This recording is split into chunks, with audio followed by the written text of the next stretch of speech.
What's up, everyone? Welcome to episode 135 of the Noizze Podcast, part of the Noizze Podcast Network and sponsored by Satanic Tico. I'm your host, that's your boy, Chris Pugh, and I am joined, as ever, by my very good friend and Mr. Cynical himself, Samuel Lewis, celebrating because this is the fourth time I've tried to record this intro and I've ruined it 3 times in a row. Fourth time's a charm, Sam. How are we? We are well. How are you, sir? How are you, sir? And now I've actually done the intro correctly. For the It's always a solid start, isn't it? It's always a solid start, but yeah, we can get things kicking now. Usually I do it once and just go. Yeah, yeah, Four times absolutely. tonight. Good Lord. Thursdays aren't kind to me. Let's quickly tell you who we are. With the Noizze Podcast, we're a fortnightly rock and metal show, reviewing, interviewing, and discussing the bands that you love. The best way to support us is by liking/subscribing, depending on whichever service you may use. And we are available on YouTube, Apple Podcasts, Spotify, basically wherever you get your podcast. Me and Sam will be putting our opinions out into that ether. You can follow us on Twitter at Noizze Podcast, or you can follow the general Noizze Twitter handle at Noizze UK. As mentioned in that intro that I did 4 times a charm successfully, we are sponsored by Satanic Tico. They're a death metal band and tea brand, would you believe? You can find out more about them in our description, and you absolutely should go and pay them and visit some incredibly cool merch, tea, coffee items, as well as just a really sick band. Let's get on with the show. Today we're going to talk about 2 records. You know what? Is it Koyo, Sam? It's Koyo, isn't it? I Koyo? think so. Koyo? Koyo? Yeah, Koyo kind of sounds like it should be spelled with an I. I think maybe, or Yeah. like Koi should be spelled with a C. And, Like to be yo-yo. Koi. Yo-yo. Yes, yeah, Koyo. The pronunciation wasn't really given to us in the PR notes or anything, so Yeah. Koyo. I think either one is fine. Go with the flow. Use both over the course of the review. See which one you feel better with. You know what? I might just do that. We're going to be talking about Koyo. One in the mic for Koyo, one in the con for Koyo. Absolutely. We're talking about Koyo's Would You Miss It, as well as Code Orange, oi, new record, the above. We're going to start with Koyo, Would You Miss It? It's out on September 29th via Pure Noise Records, and it is the Long Island band's debut album. I chose this because if you remember, Sam, a journalist that me and you both respect quite a lot, Bees, he used to run a Twitch channel.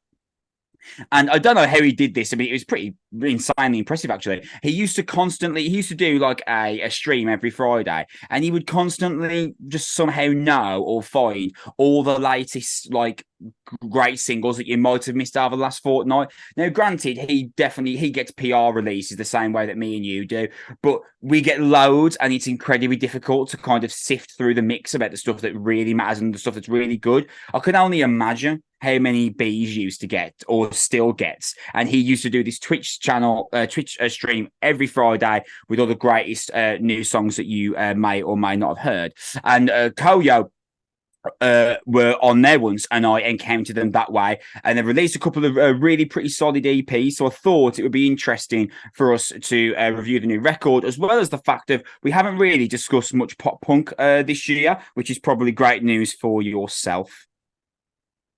Yeah, I'm glad that you justified why we're reviewing this to begin with, because that was going to be my opening question. So I was like, why does he want my opinion on this? Why does he Well, want to know what I think? Well, we always like to review 2 albums in an episode, don't we? And I knew that Code Orange was imminent to Yes. arrive to us, so I knew that was a solid gold tick, and I needed something else to go with it. And there was some other hardcore records out this week, but I wanted something that completely opposed Code Orange. So I thought, you know what? Let's just chuck Koyo at him, because at the very least, we haven't spoken about much pop punk this year, and they do sound a bit like the story so far, so we might vibe with it. Sam, are you vibing with Would You Miss It? No, Vibes? No vibes. no, this is rubbish. Do you think? I disagree. I think that's harsh. I think Yeah, even if you don't like pop punk, I think that's harsh. well, no, because I hate pop punk. I think this is rubbish. But when you started off with Tesseract and you said, I'm going to see to you because musician, prog fan, all that type of stuff. I'm going Yeah. to open this with, I think these surely are nice blokes, and I'm sure they're going to do well. And Jesus. it's not for me. and I don't have anything. I've got notes, and most of them are really not very friendly. And I can't tell the difference between this and any of the litany of pop punk tunes that I've listened to, or any of the previous pop punk stuff, or any of the tropes. Like, I can't differentiate between what would define as a good pop punk song and a bad pop punk song. It was is all too much of a muchness for me. I think with this album, there was some nice guitar stuff at the end, and there was a song called Anthem that sounded like Rise Against, which I'm a big fan of. And there's a bit that's a nice solo at the end of Postcards, and I like the faded intro and What's Left to Say, and I thought the chorus was really good. And that's all I got for you, Chris. That's positive.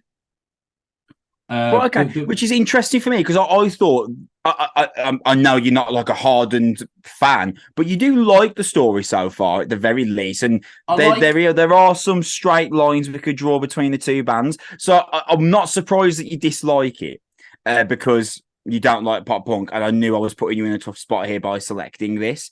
But I thought at the very least he'll say it's a good pop punk album because it sounds a lot like the story so far, who were really good pop punk band. Yeah, but is that a definition of what a good pop punk album should be? No, I don't know the answer to that question, but he sounds like another good one. A definition of in itself a good pop punk album in 2023. I mean, the way I feel about pop punk is the way that I feel about sitcoms now. And the way I feel about sitcoms is that I will watch the 4 or 5 absolute stone cold, classically brilliant sitcoms that just are never not funny. Like, The Office US and How I Met Your Mother and Scrubs and so glad you said Scrubs. Always Sunny. And like, there's 4 or 5 that are really well considered, that are fairly universal. And if you try and talk me into watching like New Girl, after 10 minutes, I'm going to be like, this just reminds me of How I Met Your Mother with a different set of characters. And I just rather watch How I Met Your Mother. So now, I'll be honest with you, Chris. I like 3 Green Day albums. I like 2 Blink-182 albums. I like 2 Story So Far songs.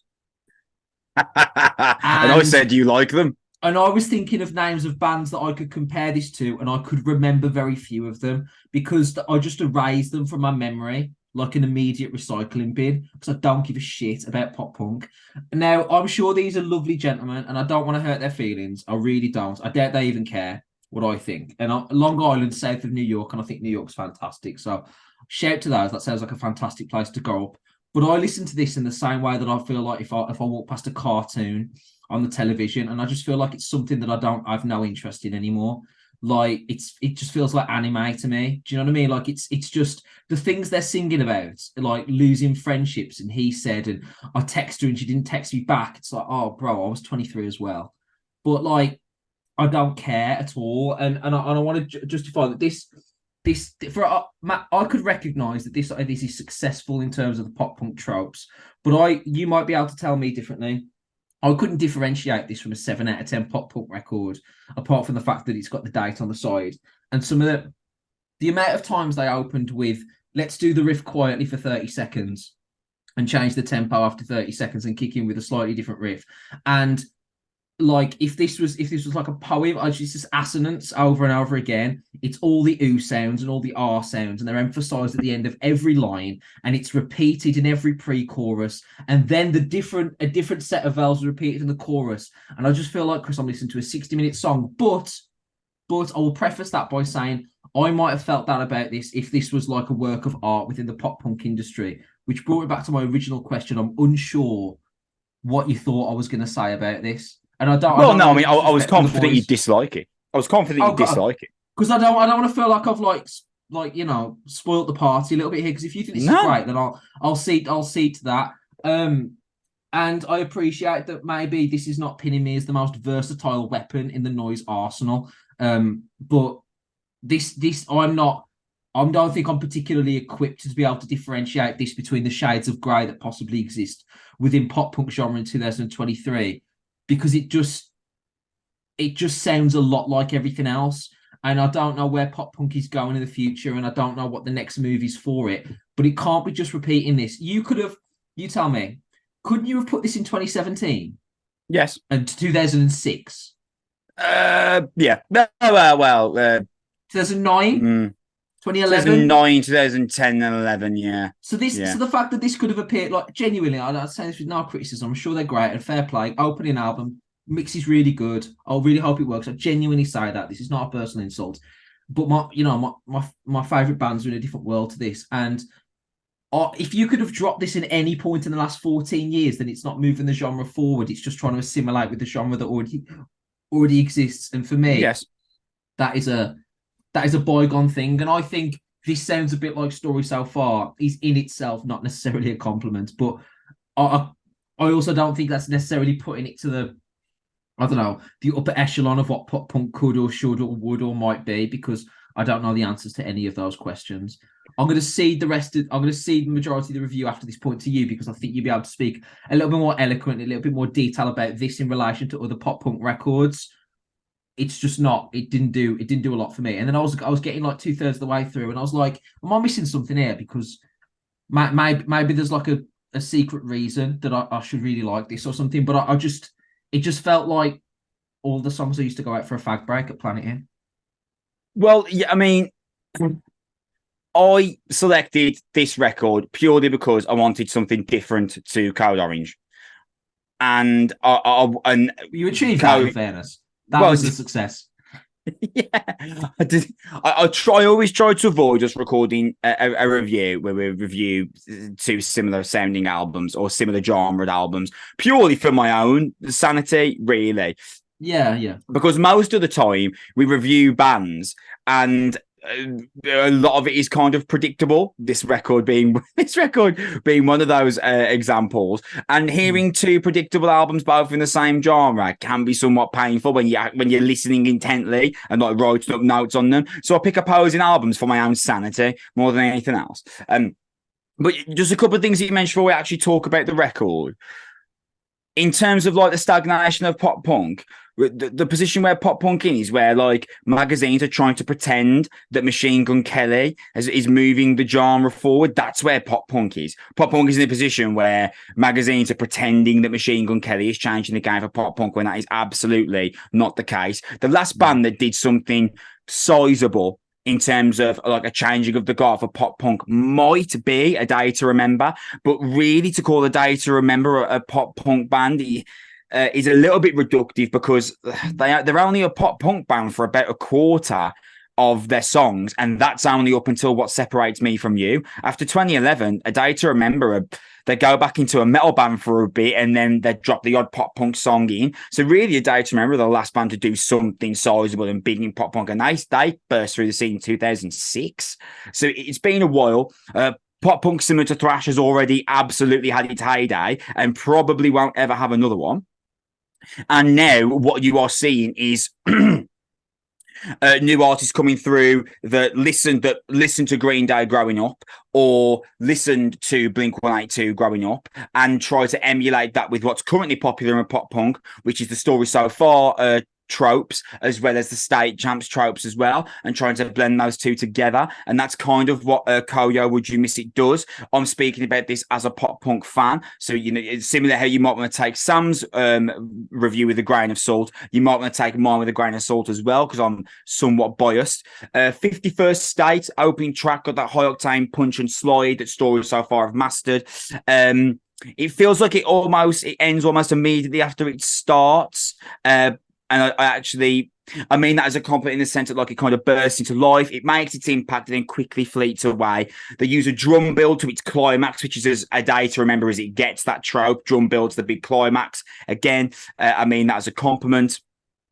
I don't think this record is great and has to be heard, but I think if you're a pop punk fan, it's a really solid pop punk album. It's probably just below Youth Fountain in the sense, in the realm of new pop punk bands that you should hear.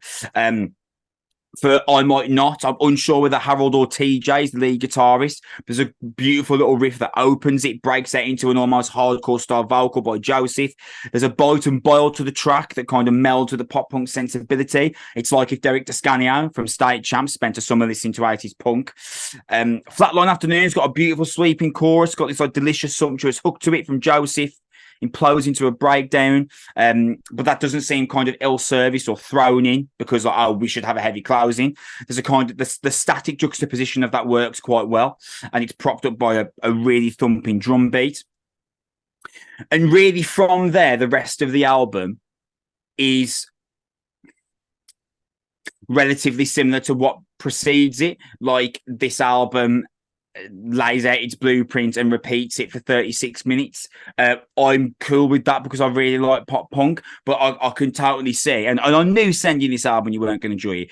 I can see how someone who dislikes pop punk would find very little to enjoy in this. But you know what, Sam? A broken clock is right twice a day, and you just never know when I'm going to send you a pop punk album that actually you vibe with. I'd imagine it will happen one day, and I thought maybe this will be the day, because surely at some point it's going to happen where you're like, you know what, Kris, it's actually pretty decent. Just as I close off on Koyo here, Sayonara Hotel, it kind of summarizes the record. It's a barrage of fast-moving, high-octane, hook-centered choruses that kind of zap your attention for a short while and then fleets away and comes back with another song like Message Like a Bomb. And I think for a pop punk band in the pop punk universe at the moment, this is a good, solid pop punk album by a band that could go on and do something sizable in the genre. But pretty much, you've already heard this record because it very much leans into the story so far. Again, not a problem. If anything, it's a compliment to story so far because they've kind of front run the genre of pop punk. I think it was very apt that you opened with the anecdote where the magazines are claiming that pop punk is being moved forward. There's a bit of irony there about the magazine industry and pop punk being tied together, I think. Everything's going great. Shred it! Everything's great, wonderful. Don't worry about it. Machine Gun Kelly's gonna help us all. Yeah, like, just keep printing Machine Gun Kelly posters while there are people holding potted plants weeping as they leave soon to be redundant offices. But like I said, this could be a great pop punk album. It could be. Just don't listen to me about it. Promise. Like, it might be great. Might be great. We're going to leave episode 135 of the Noizze podcast there. We're going to be back in 2 weeks' time. We're going to be talking about new records from Svalbard and of Mice and Men. So Svalbard, another one of my favourite bands from the last 10 years. So the hits just don't stop coming for me. I think we've got the Menzingers coming soon as well. So I'm about to start doing backflips in my room any second now. Thank you for listening. Remember, you can subscribe to us or /follow /subscribe, depending on whichever service you use to support us. Follow us on Twitter at Noizze Podcast, and remember to check out Satanic Tico. We're going to be back in 2 weeks' time. Thanks for watching. We love you. Bye.